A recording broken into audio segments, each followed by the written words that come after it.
Welcome to another episode of the Empowered ECE. So excited to join you guys today on this Wednesday. Is it Wednesday? Yeah, Wednesday evening, I think. With the long weekend, it really feels like the days don't even make sense anymore. But hello, thank you so much for joining me. I'm going to be joined by the amazing duo of Playground Connections to talk about speech and language in early childhood. So let's get started.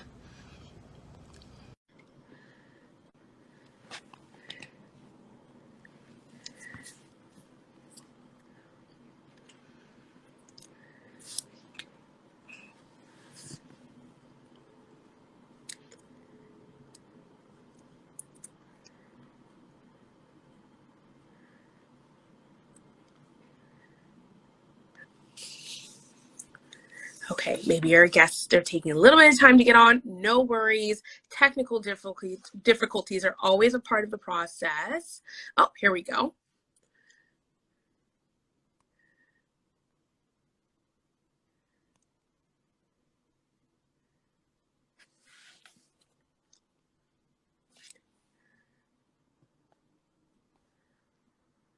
Hi, everyone. Just figuring out what's happening here with the connection. Okay, we'll give a minute. So as I mentioned, oh, it says unable to join. Uh-oh. Okay, let's try that again. It says unable to join. Hi, everyone. Just going through a little bit of technical difficulties. All good, a part of the process, as you know. But yeah, so let's just give a couple minutes for a guest to come on. But so I mentioned, we're going to be talking about speech and language in early childhood. And I'm so excited for this conversation because it's very much needed. And I know there's a lot of ECEs in the audience. Hey, we're just trying to join. No worries. Take your time. No worries at all. Speech and language is definitely something in the field that we absolutely need to be talking about, so we be sure that we are supporting children all that we can, as much as possible.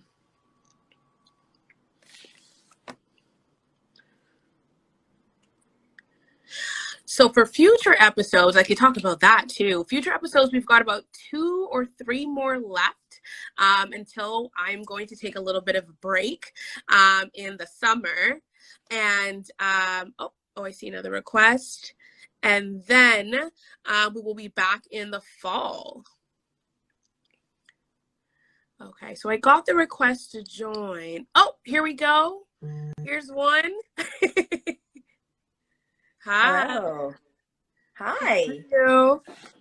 Good. Nice to see you. Nice to see you as well. Okay, so I got the other request, which is so odd because, okay, the Playground Connections, it won't let me connect. It says unable to connect, which is so weird. But it worked for you right away. Okay. Well, we can get Andrea to keep trying. Yeah, maybe Andrea can join from another account. No worries. Yeah. Okay, well, we can start with you. How are you doing? Good. It's very nice to see everyone on today. I see everybody kind of joining over the last couple of minutes. Absolutely, absolutely, absolutely. So why don't we start with you while we are waiting for Andrea to join? Can you tell us a little bit about you and your experience within education? Sure. So, I've been in the education system now for about I want to say about 13 years. So between Andrea and myself, we have a fair number of years, and here she is. We said, and you showed up. Hi, sorry for the technical difficulties. It's okay. I'm just happy that both of you guys were able to jump on. This is my first time doing a multi kind of live, so this is pretty cool. This is pretty cool. So yes, okay, let's get back to it. We're distracted by technology. Anyways, we were talking about how long you guys have been in the field of education, a little bit about your experience. So I think Farrah was starting with that. Yeah, so between the two of us, we've been in the education world for a number of years. And then prior to that, in other worlds as well, private practice, hospital world. So we've been doing this for quite a while. But the biggest stint has been sort of within the education field. Absolutely, absolutely. Amazing, amazing. Great. Okay, so let's get into the bulk of playground connections. I'm really excited to talk about this. Tell us a little bit more about playground connections and how it works and who you serve and who you support. Sure. Yeah, I'll Go do for this it. one. And so Playground Connection was really born out of the idea that our purpose to communicate is really to connect. Otherwise, there's not a whole lot of purpose to communicating. So Playground Connections was sort of born with this idea that we do this to build bridges and have connections and bonds with people around us, right? And so we kind of recognize that childcare centers, or, well, playgrounds are the first place that we actually connect, right? And Andrea and I have learned over the last few years that it's the first place you learn to have these kind of connections and make these, you know, meaningful connections. But it's also one that doesn't leave your life, and you come back to it again when you're a parent and a grandparent. And so it's definitely a place where you're going to continue to connect with people. Yeah, and then, you know, we recognize also that childcare centers are the primary places that children will communicate, will learn their communication skills. They'll start making their authentic connections there, not just with peers, but also with supportive adults. And so naturally, the education sector is kind of the perfect place to start with our communication knowledge and the knowledge that we bring as SLPs, but to kind of bring it together with ECEs and the developmental knowledge that they bring to the table. And so that was sort of how Playground Connections was born. Amazing, amazing. And for those that don't know, Farrah and Andrea are speech pathologist therapists, right? Did I get it right? Yeah. Amazing. So they come from the world. So you go ahead. Speech and language pathologist is the official title, but we go by many names. Amazing, amazing. So they've got a strong background when we talk about speech and language. So on that topic, so we all know that speech and language is absolutely important in our field and education, but I'd love to hear from your perspective, maybe Andrea, on why is speech and language so important to focus on in our classrooms? So during the early years, at 0 to 6 age, is when children's brains are what we call most plastic. There's increased plasticity. And so that's a fancy way of saying that rapid changes are happening at the brain level at that time. And so that's where ECEs and early childhood educators are really important, because you're really involved. Parents are really involved at that time. And so that's when the most development happens, when we're setting the stage and foundational skills for future language development, social communication, early literacy development. We have the opportunity during those years to make a really big impact and to help children form those foundational skills going forward. So that's why that piece and connection between ECEs and speech language pathologists in those early years is important in the classrooms. And going beyond, sort of that simple language and helping them start to hone in on those higher level language questions and inferencing and predicting and setting the stage for that future academic language as well. So all of that starts when they're so young. Yes, absolutely, absolutely. Yeah. It brings it back to just an early education. It's those prime years that development is happening. So it's amazing to have this conversation. So I know I have a lot of early childhood professionals watching right now. They tune in on on these kind of conversations because they want to learn, they want to grow. So does anybody have any tips for early childhood educators that are looking to enhance speech and language in their classroom? Sure.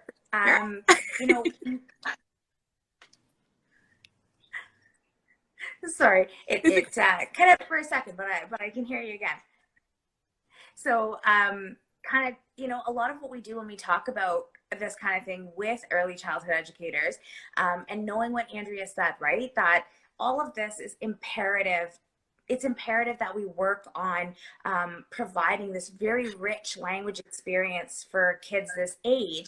But the question always is, how do we do this as educators, right? How do educators do this? So we talk to ECEs and teaching teams in the schools, particularly in kindergarten classrooms, how about how do you use language in a toddler program versus in a preschool program, right? How do you read a book with the children? How do you spark language curiosity or language play through what you're doing, right? Do you know the next steps in how to expand the language of these children? You know, how many questions do you ask in a day? As educators, we do a ton of question asking, and there's absolutely a place for that question asking. But you know, being mindful of how many questions do we ask in the day, and do we do anything other than that, right? Do we ever comment? Do we get to that point where we can just comment? And I don't know about Andrea, but I'm going to say that that's probably one of the most powerful things that I ever tell teachers or ECEs, anyone in a teaching capacity, because they're taught to ask questions, right? And so when you say comment and then you demonstrate it, those aha moments really come for them. And so, you know, we talk a lot about that piece. You know, we talk about what's the process of developing early literacy skills. This is a big one because people think of literacy as reading, and they don't necessarily always think of it as being part of a language rich environment at that young an age, but it is absolutely part and parcel. You know, we learn about sounds and sound play and all of those things, and then we attach those to letters and reading words and things like that. But if you don't start it early enough on, you know, that gets delayed. So we talk a lot about early literacy skills, and where do you begin with that at their such a varied age when they're young, right? They're all in really different stages of development. Have you ever thought about how you play with toys, right? There's different ways to do that. How do you use your circle time, your songs to give children opportunities to use their language skills? You know, those are the kinds of things that we would talk about with educators. Amazing, amazing. I love that you mentioned circle time, because circle time is so powerful. Sometimes we kind of skip through it. I know working in the classroom, sometimes the classroom can get so chaotic. You know, it's just a task you kind of have to go through circle, but there's so much power in circle time because there's a lot of conversations happening. That's usually a time for children to kind of share what they did on the weekend, a special toy. There's a lot of language and literacy, and also reading books as well. There's a lot of literacy and language that's happening just even in circle time. So there's powerful pockets in the day of ways to expand on speech and language in the classroom. So I'm so happy you mentioned those tips. So another thing as well is I do also have parents that sometimes jump on to ask questions about these things as well. So do you have any tips for parents in terms of speech and language at home? Yeah, I think that the first thing that we like to tell parents is trust your parent gut, right? Trust that instinct. Because we have a lot of parents who say, oh, you know, I'm really concerned about my 2-year-old not beginning to speak, you know, doesn't have many words right now, but still a little young, kind of feel like it's going to come. What do I do? And oftentimes that wait and see approach, it can be okay, right? At a certain age with certain profiles. But wait and see doesn't mean don't do anything in the meantime. And I think that's a really important distinction. And when we tell parents that, they go, oh, okay, so what can I do, right? And that's your question. Well, what can I do in the meantime?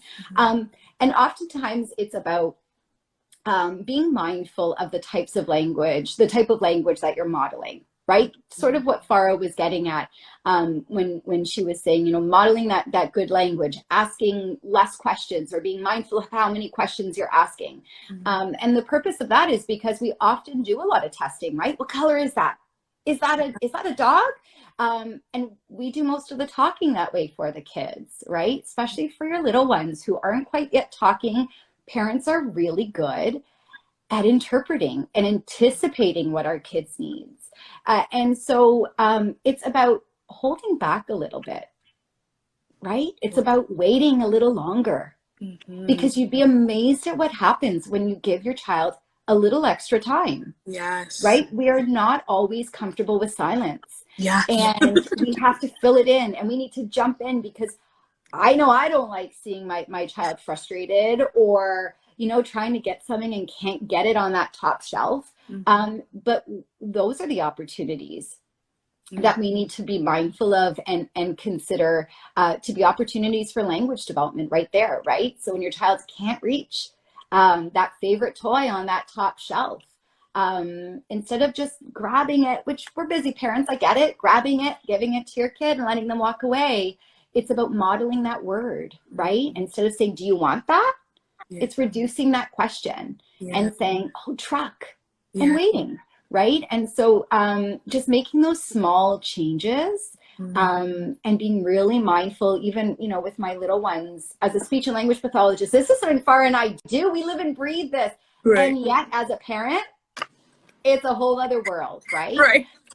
Or as an educator in a busy classroom, you know what you should be doing, but not everybody has that, you know, time or it's not top of mind in the moment. And so just considering, you know, modeling those words, waiting a little longer, anticipating less, allowing your children to try to use those words on their own. And commenting more, right? Yes. Saying it for your child so that they can then in turn try it on their own. Yes. And with those masks, right? We've covered up faces for so long. I was just about to ask that. Our kids are missing so much. So really, really drawing their attention to your mouth is a big one right now, because they're not used to looking at it. They're not used to seeing it in the classrooms. And that is something to consider, right? For our little kiddos who are going through this, who are navigating this new territory. Yes, yes. Oh, I love that. I actually had that on the top of my head to ask, because I know that was something not on our list of questions, but something that I know that we've spoken about in terms of just the transition from going from having masks on to masks off. So definitely I'd love to ask dig a little bit deeper in that as well, in terms of, you know, that process of now we're all taking our masks off. Are there some things we should be watching for, especially in the classroom during that transition phase of, you know, now they're able to see our faces? Are there some things that we should be mindful of during that process that maybe we might not be thinking about? Yeah, I mean, we've seen a lot of this happening, and especially now where we're in this transition of some are wearing masks and some are not. So we have this sort of movement back to not wearing masks. And actually this happened to me this week, where I found myself as the adult, and then I noticed it within the kids that I was working with, where you know, an adult was not wearing a mask, and I realized I had never seen them without a mask, and my attention was being drawn to, you know, sort of the bottom half of the face, which I had never filled in my brain, and I was losing what they were talking about and couldn't concentrate because I was filling in my picture of their face. And so you can imagine from a young child's perspective how confusing that is and how much brain activity is happening at the same time. So Andrea just kind of talked about probably the key thing to do at this point in time is cue your child to look at your face, and particularly, you know, sort of your mouth if you're really modeling something for their speech. Or sometimes I find now cueing them to look at your face means they don't really know where to look on your face, which I didn't notice prior to the pandemic. So I think that even cueing them to look at your mouth or sort of, you know, pointing out where you want them to look or what region of your face you want them to look at is helpful for them, especially for very young children, because most of their life that they remember has been with masks. And so, you know, cueing them to look there, to even just focus their attention is going to be huge for them. And for the parents who are watching, because you're at home and you're likely not wearing masks when you're with them, you're a great person to be able to do that and to point that out for them. So it's a really simple, quick tip that you can really help them to focus and do, right, with just some simple reminders. You don't even have to say anything. You can just kind of, you know, use some gestures to bring them along a little bit, right? Well, there's a study out of the UK, and I'm sure there's so many more now too, that came out a while back when COVID had hit, and we were transitioning to the mask wearing and the, you know, physical distancing. And what they found, they were looking at the impact that these were having on our young children, looking at, you know, how face masks covering up your mouth, what impact that has. And so with face masks, you're missing a lot of information, right? Some of it is intuitive, you know it. You're missing watching how sounds are made, right? But beyond that, you're also missing facial expressions. You're also missing some of those social cues that, you know, we just sort of absorb as humans. It doesn't necessarily need to be taught, but when you put something over your face and that information is missing, they looked at the impact that has. You're also looking at some sounds that are more high frequency or less apparent. When you cover your mouth, you're missing a lot of that information. And so that has an impact on grammar development. Think of your, you know, S's at the end of, you know, for your plurals or your possessives when you say Anisha's, right? When you put a mask over that, you miss that type of information, those little words in a sentence. And that has an impact on sentence structure and your grammatical structures that you're putting into place during these really early years, right? They also looked at what type, the impact that the social distancing, physical distancing has on young kids, and the less interactions kids have had at the playground or in schools with grandparents. They specifically looked at, you know, you're missing a lot of that social piece, right? Who's had to share, right? Who's really had to learn to share their toys or problem solve. And I can tell you that, and I'm sure ECEs and teachers can attest to this, you're seeing that impact in the classroom now. We really didn't have to necessarily, you know, always teach that in kindergarten, but when you're missing that primary, like those earlier first school experiences in your early childhood centers, that's when kids used to figure out some of that stuff, and it didn't happen now. So, and I'm sure that we're going to see more and more of this research coming out. And I'd be, you know, we're closely monitoring that for sure.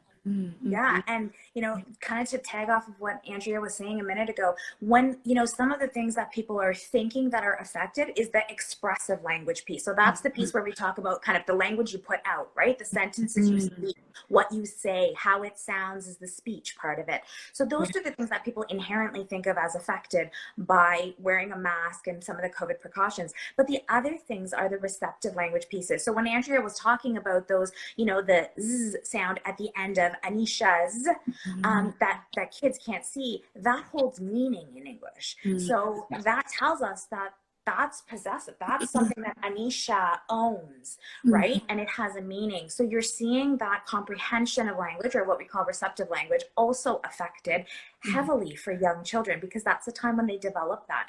And so that receptive language piece is one, you know, sort of piece that perhaps not everyone had thought about.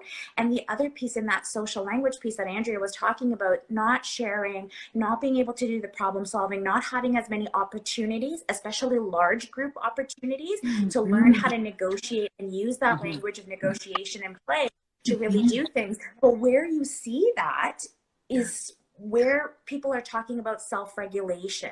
But often what's happening is it's coming across as behavior, and behavior and self-regulation are not the same. And so in a classroom context, in a kindergarten context, we have to look at these and allow for some other opportunities, lots of opportunities for these children to make up some of that lost time.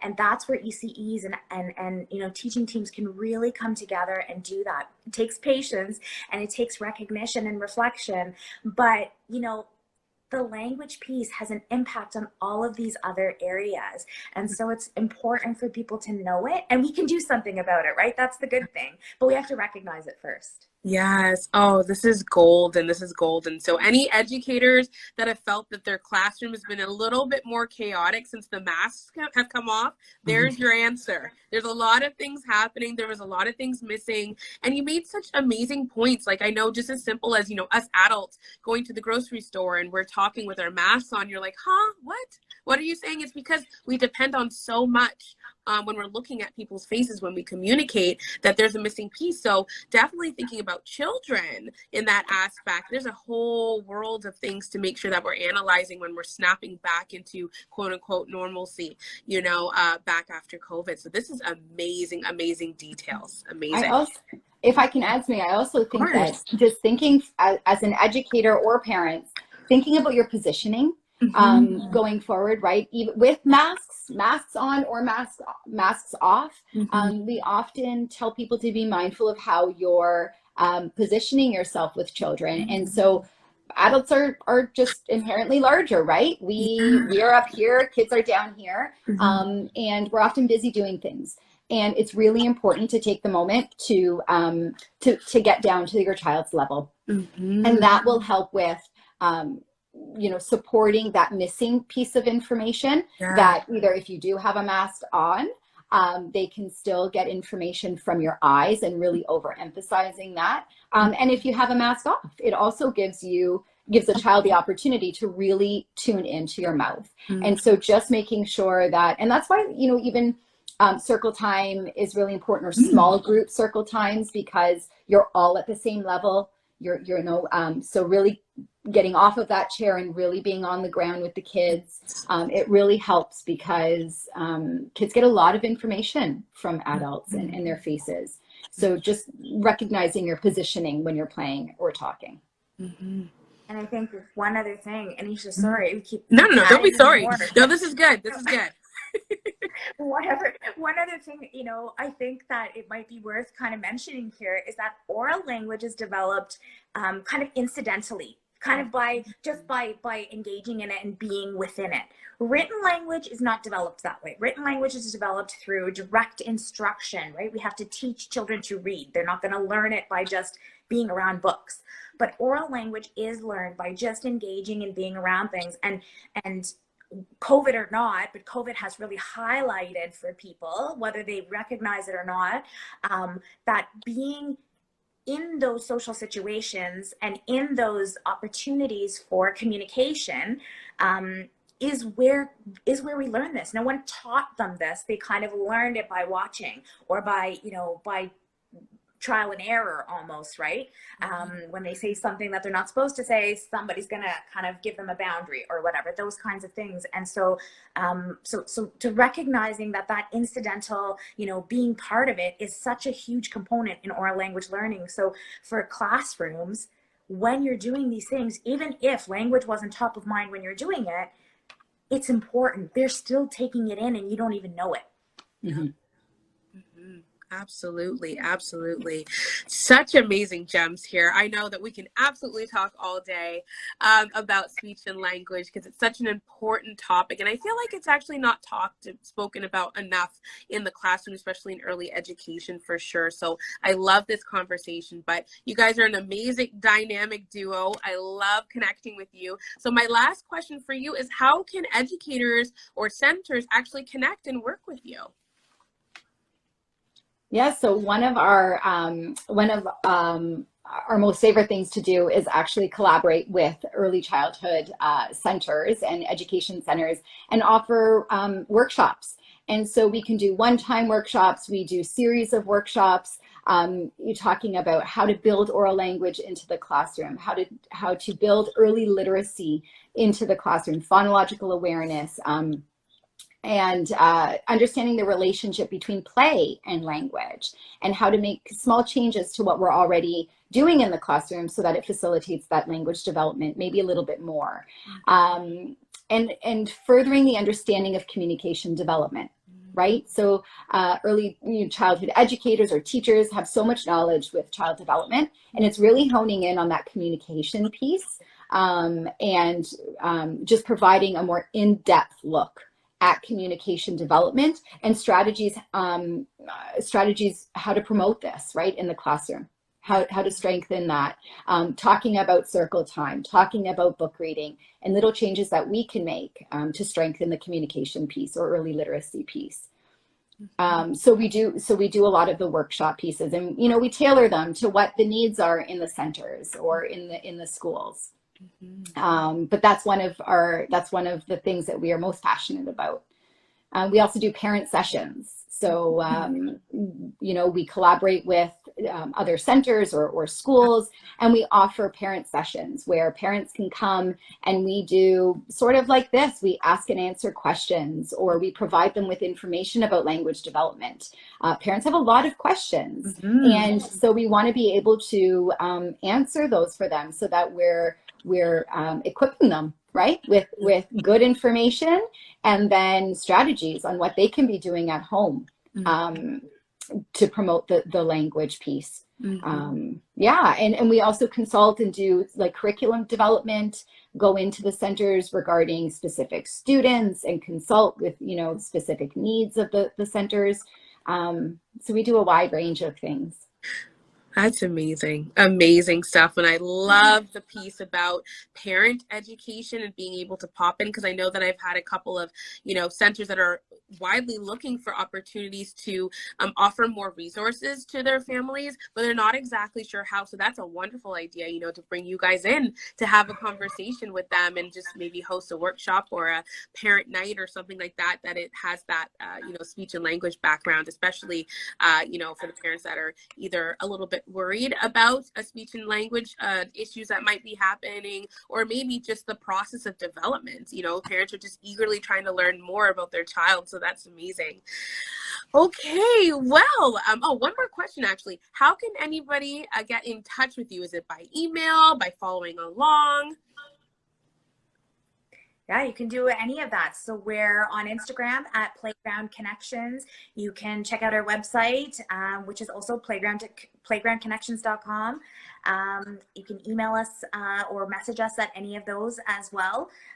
So either, you know, any of those ways is great. Amazing. Okay. Thank you so much for joining me. It's always a pleasure connecting with you guys.